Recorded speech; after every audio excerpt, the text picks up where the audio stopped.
don't think they were all connected in the book. Hello and welcome to my very haphazard video. I was going to film this on a proper camera, but I only just pulled it out of a drawer that it's been in for 2 years and it is not charged. And it needs to be charged because both me and my partner want to have DSLR hobbies. Anyway, my name is Charlotte and I feel like any charisma I have goes out the window as soon as I turn on a camera. Hello. I'm going to make this video today because the house is empty and I have like an hour probably. So I figured now was the time to get together my list of books I'm hoping to read this year. So in 2023 I wanted to get back into reading after I hadn't done much reading since studying. So I finished my honours in literature in 2021 and then 2022 I read one book that whole year. It was a very good book, but you know, I was just not feeling like reading after mainlining books for 2 years for my honours thesis. So in 2023 I started trying to read again and I put together a list of books and it was 31 books I think in the end that I had put into groups of 3 that I was trying to read by getting a list of books together of what I had in my house. A lot of the books that I have in my house are random ones that maybe I bought or I've collected over time, maybe belong to other people, definitely a lot that belong to my late father. So like I've got a lot of random books in the house and I felt like when I was putting together my list of books in 2023, I put together a list of books that were maybe a bit harder to get through than I'd hoped, and it ended up taking me 2 years to finish off that book list. 2023 I had so much momentum in the first half of the year. I got through a good chunk of the books and then I'd gone on holiday, and as soon as I got back from the holiday I didn't think I could read anymore. I didn't know what had happened, but I couldn't read another book until December of 2023 that year. So that was like July through to December. I just hadn't read anything because I overdid it with books that I didn't really feel like reading. Anyway, I finished that whole list off in 2024, so that was cool, and I had a bit of a better reading year in 2024, finishing off that list and also just reading a few more things that I wanted to read. I think my numbers ended up being 21 books in 2023 and 29 books in 2024, so upwards and onwards we go. So I'm hoping that I can get together a decent book list for this year and give me enough room so I can read other stuff if I feel like reading other stuff. But you know, give me a good guideline, keep me on track, just to keep something in my mind for what I'm going to read next or stuff like that. Keep me excited, just keep me motivated. And yeah, here's hoping for a good reading year 2025 for making videos? I don't know. Hobbies 2025, that's what I'm hoping for. So let's see how we go. Okay, so I'm going to pick 18 books to put on this list. I'm going to group them in 3s, and that will be a chunk of books that I'm going to try and read sort of together, essentially. One at a time. I'm not good at reading multiple books at once, but like just to sort of, so I can anticipate what's next sort of, but I won't be too stringent on that. It's just sort of a guide to keep me going. First up, I'm a massive Stephen King fan. I have been since I was a kid, mostly the films adaptations. These days I like the books a lot and I have for probably the last 10 years. So I'm trying to get through his whole back catalogue, but it's huge. I'm trying to read in the publication order. Doesn't always go to plan, and I've read at least 20 I think so far. So what will be going onto my list first is The Talisman. I don't really know much about this one. Talisman is the story of a young and courageous boy searching for the talisman, the one thing that will save his dying mother. His quests take him into the menacing territories where violence, surprise, and the titanic struggles between good and evil reach across the mythic landscape in a novel as extraordinary and as unforgettable as The Lord of the Rings. Chilling horror or fantastic journey through a strange world. Soon to be a major film. I don't remember ever seeing this one being a film, but sure, whatever. Stephen King and Peter Straub. I have never read from Peter Straub. This should be interesting. It's a hefty bugger, this one. 767 pages. Wow. It's a big one, but sure, whatever. Next on the list is Thinner, which is a Richard Bachman one. I have heard of this, and I know there is a movie for this one, but I haven't seen it. This is about maybe like a shitty dude who starts losing weight really quickly, I think is the idea.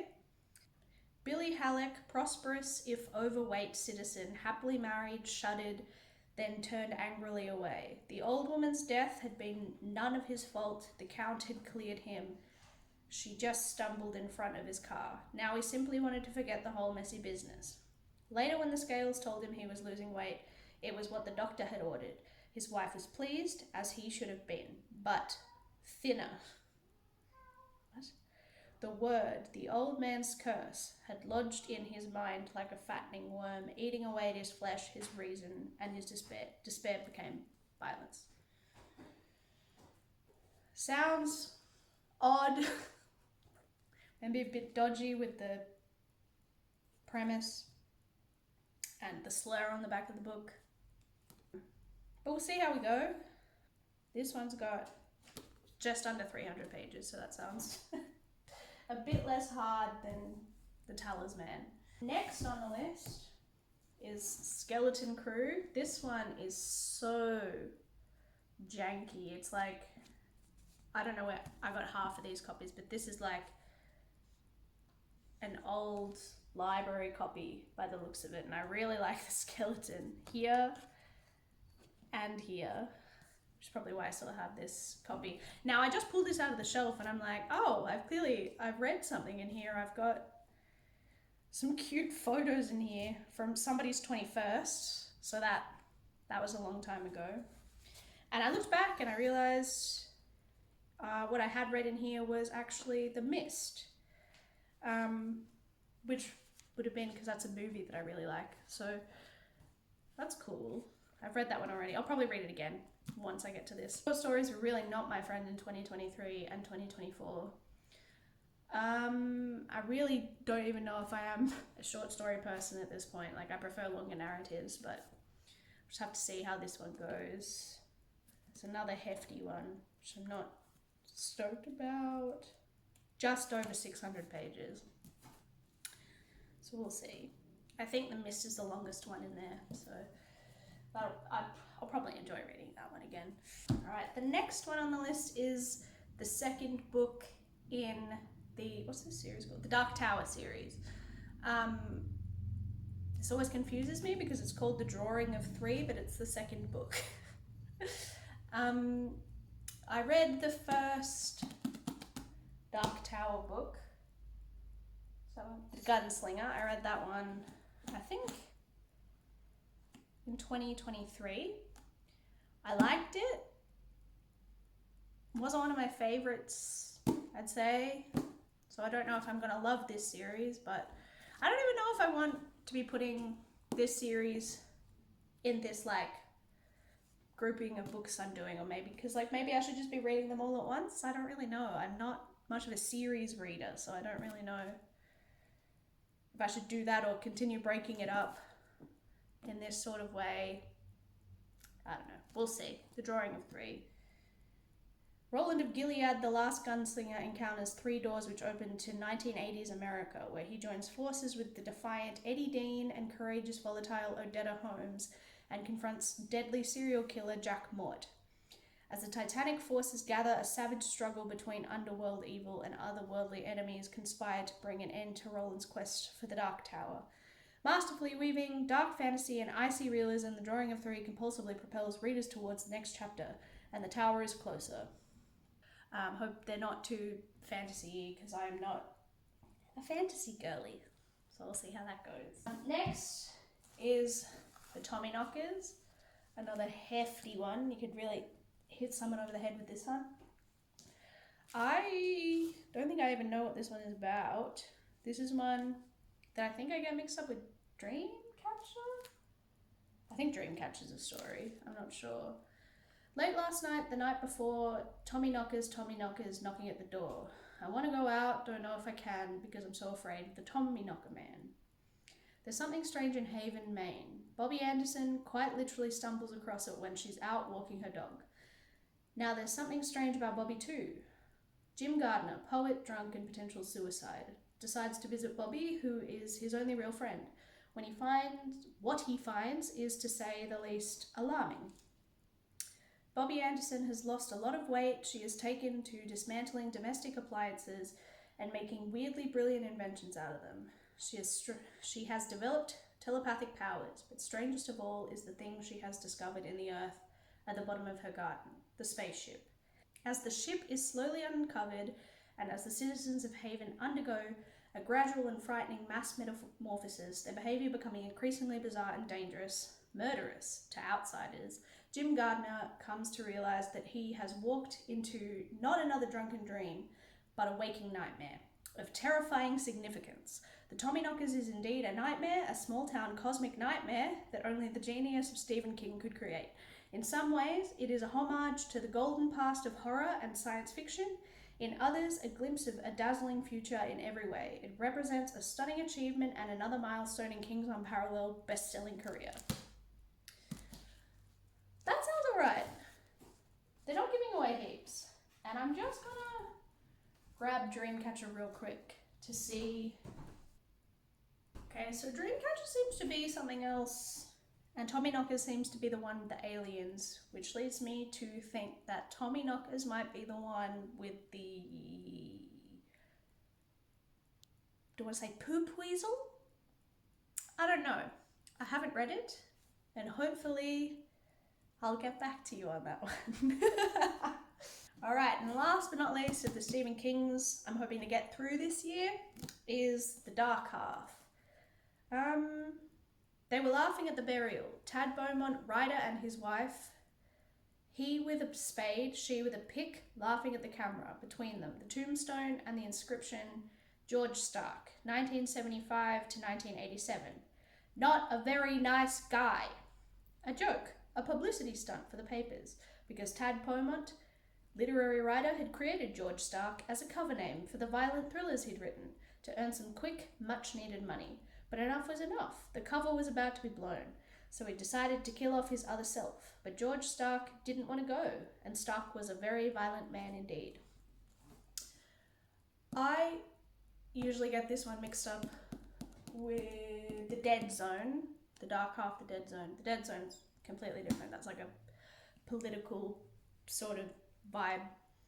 This sounds fun. This is like his alter ego comes to life and he's got to fight his alter ego. Well, not his alter ego, his pseudonym character. Which is fun because, you know, Stephen King's got the Richard Bachman thing. That sounds really fun. I'm looking forward to that one, actually. That one's just under 500 pages. These are, I was going to say these might be the heftiest ones I choose, but I don't know what else I'm choosing, so we'll see. But, you know, Stephen King is always a good time, and I always feel like he really helps me out of reading slumps.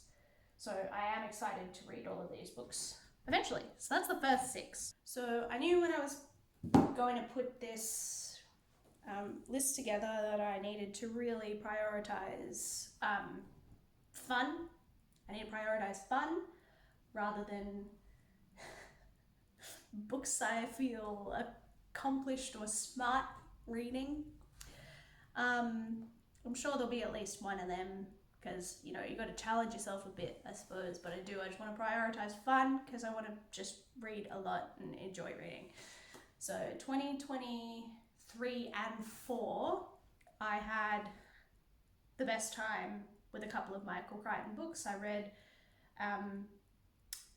Jurassic Park, The Lost World, and Congo.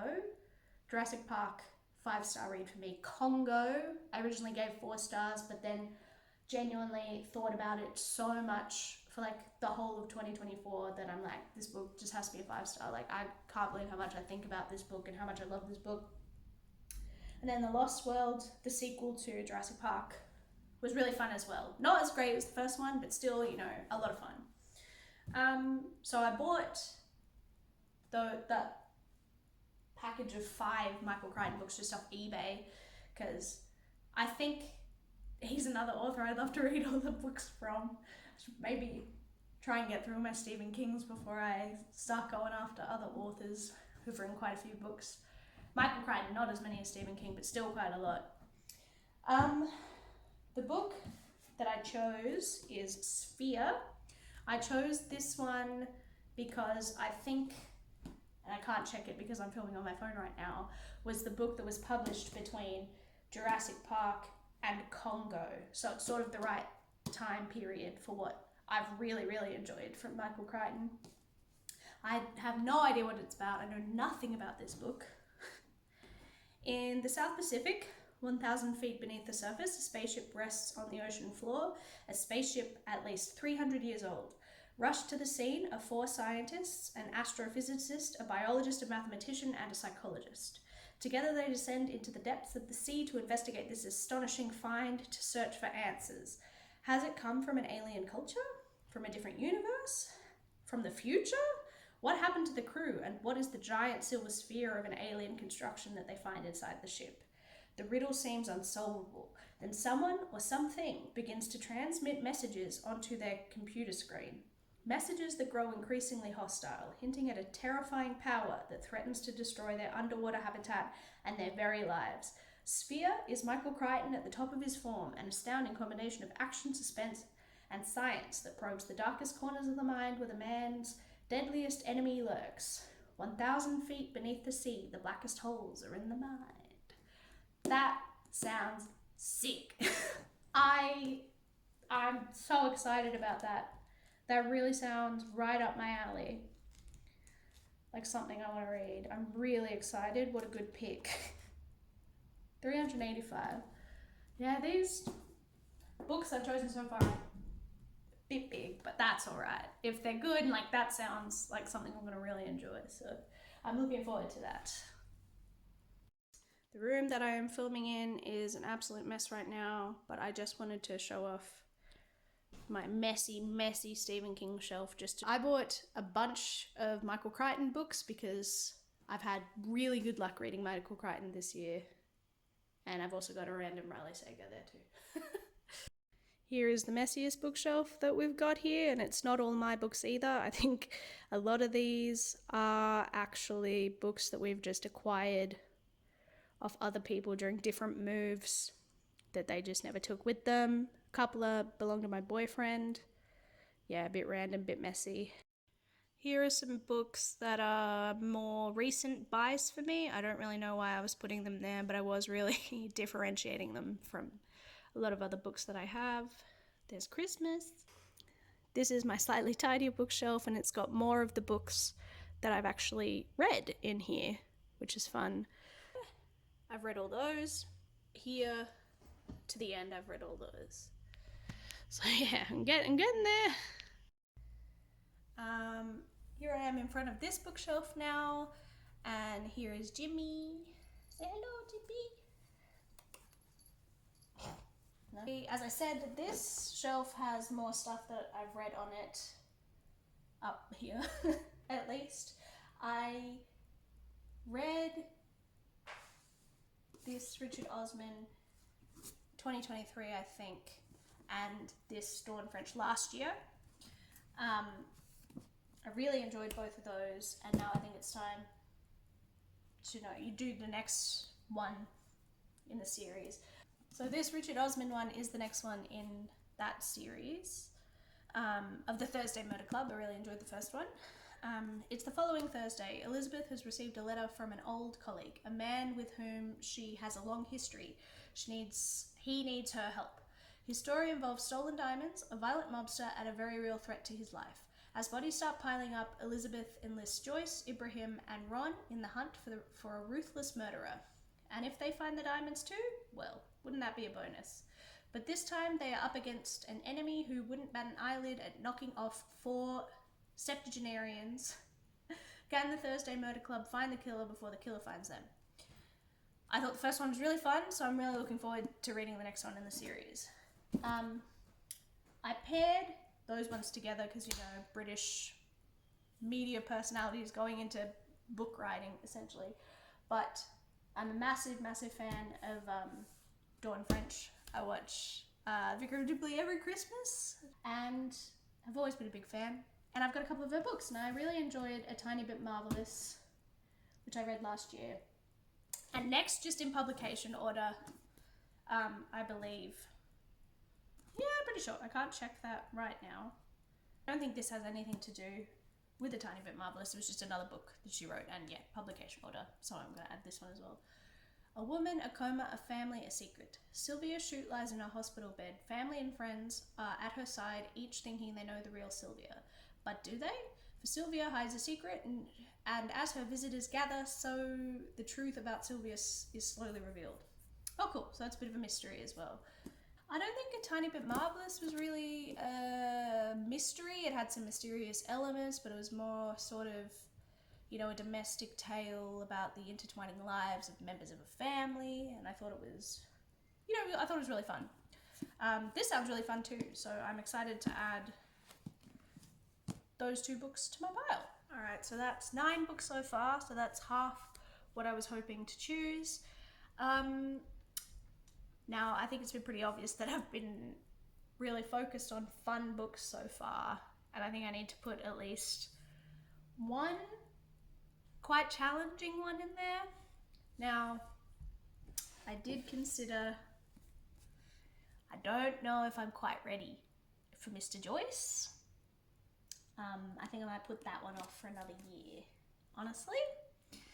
And I think what I'm going to choose, despite all my friends telling me it's super boring, is Moby Dick, which is on my Kindle. I wouldn't mind getting through some of the books on my Kindle, but they're just never at the front of my mind because they're not a pile. I was reading a lot of books on Kindle during the Christmas season when I was reading cute little Christmas books, and I was reminded that I've actually got Moby Dick on my Kindle. So I'm hoping it's not too much of a slog, but you gotta put a couple of wild cards in there. A couple of very random picks. I decided on Franny and Zooey by J.D. Salinger. Probably a bit funny to grab after I said I didn't know if I'd be doing many classics. I actually just finished reading the book You by Caroline Kepnes, and this was mentioned in it, and I was like, oh, I've got that one. Maybe I should read that one. And it's only like 150 pages, so I figure, why not add that one to the list? Another bit of random one I grabbed was Music for Torching by A.M. Holmes. This, I don't know how this is gonna go, because I think I originally bought this because I had a friend who said some story that I wrote way back when I was like a teenager, 17, 18, something crazy like that, reminded him of this book by A.M. Holmes. So naturally I went out and bought it, but didn't read it. And I've just had it sitting on my shelf. I've read 2 other A.M. Holmes books. One I liked, which was The Safety of Objects, which is some suburban short stories, weird sort of slice of life. Yeah, weird. Hard to describe, but I liked those. There was a film that was made about them that connected all the stories as well. I don't think they were all connected in the book. Stop it! Sorry, my cats are fighting. Quit it! Quit it! Quit! Sorry. Anyway, I don't think I am sitting in the right spot anytime I come back to here, but great. Anyway, saying that there was a film made of Safety of Objects which connected all the stories, but I don't think they were all connected in the book. I really liked those. Those were interesting. But then I read The End of Alice by A.M. Holmes, and I hated that. It was a very long time ago that I read it, but I really, really hated that one. That was about a woman sexually preying on a young boy, and it was really disgusting. And I think maybe she was trying to do a bit of a gender swapped Lolita thing, but it really didn't work for me. I found it... Stop my cats again. In the middle of like talking about serious shit. Music for torching. Bored with their lives and tired of their marriage, Paul and Elaine turn a family barbecue into a bonfire and watch their dreams go up in smoke. But will burning down their house solve all their problems? See how it goes. I knew I wanted to choose a Jane Austen. I thought I had a physical copy of Sense and Sensibility, but maybe I don't. That's what I was going to go with. But because I don't, I will go with Persuasion. My friend bought me this one because she knows I love Pride and Prejudice and that I'd read Mansfield Park and Northanger Abbey as well. This is her favourite one, so she bought this one for me, and I'm really excited to give that one a read. Anne Elliot lost the love of her life 8 years earlier, and the sorrow lingers on. Yet the dashing Captain Wentworth did not desert her. It was Anne who rejected him because she was persuaded that she could make a better match. She never did. Suddenly life deals them a second chance. Anne and Wentworth meet again on the social circuit. He acts coolly and even openly courts a younger woman, yet Anne remains painfully alert for the slightest hint that their love might be rekindled. Sounds interesting. Sounds sad. But yeah, no, I'm really excited. I really like to read all of Jane Austen novels. Next ones, I've gone back to prioritizing fun, I think. I've grabbed Gone Girl by Gillian Flynn.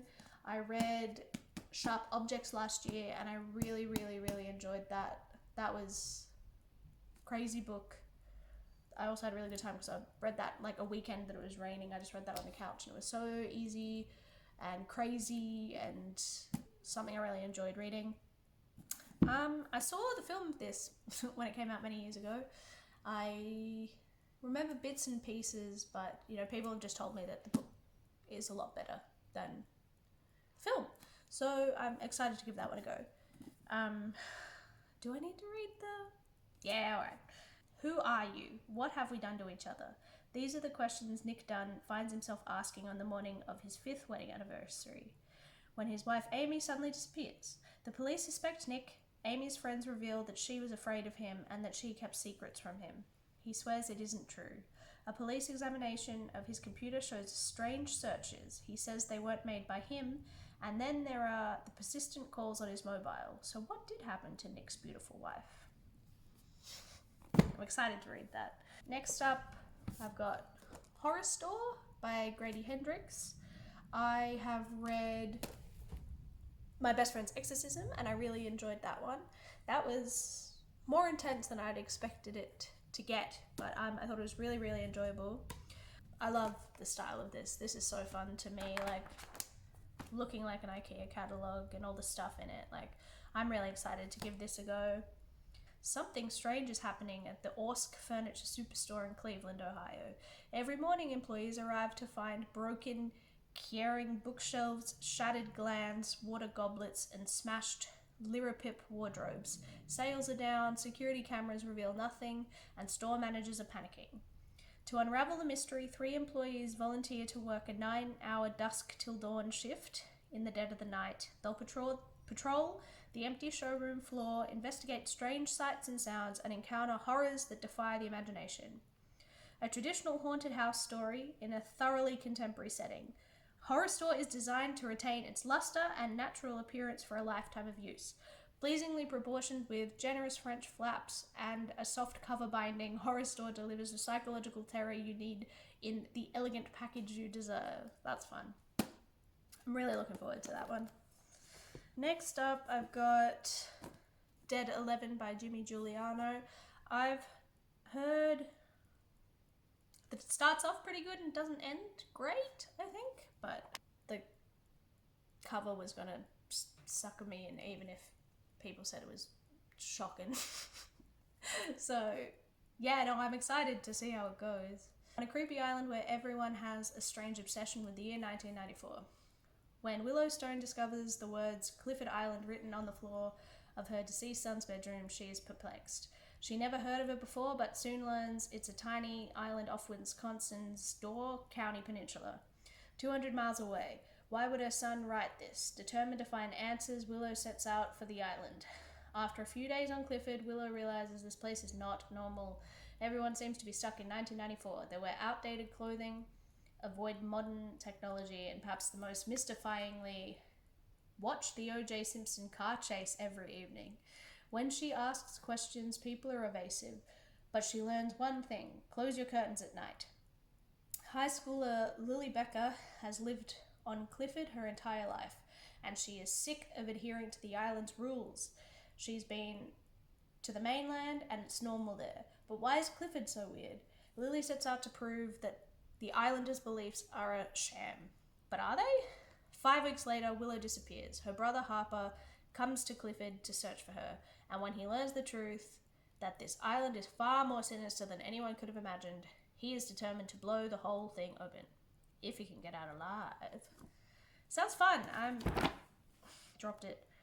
Chillingly creepy, you've been warned, R.L. Stein. That's fun. That's a bit of fun. Yeah, I'm looking forward to that.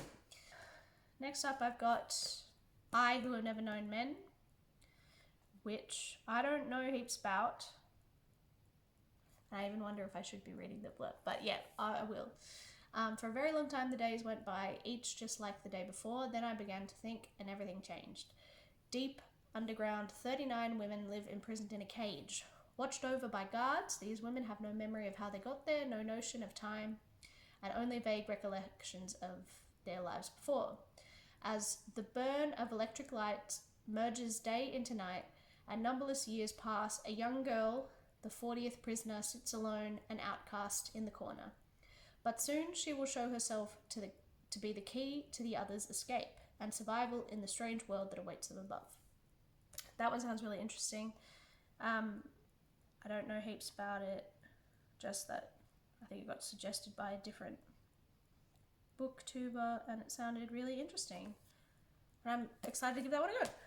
And then last but not least, number 18, I hope, is My Heart is a Chainsaw.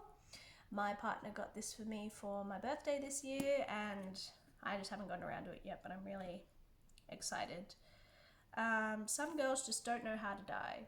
Jade Daniels is an outcast, half Indian with an abusive father and absent mother in Proof Rock, a town that wants nothing to do with her. Now one class away from dropping out of school, she is pouring her life and soul into her last assignment, a personal history of horror films. But Proof Rock doesn't rest easy.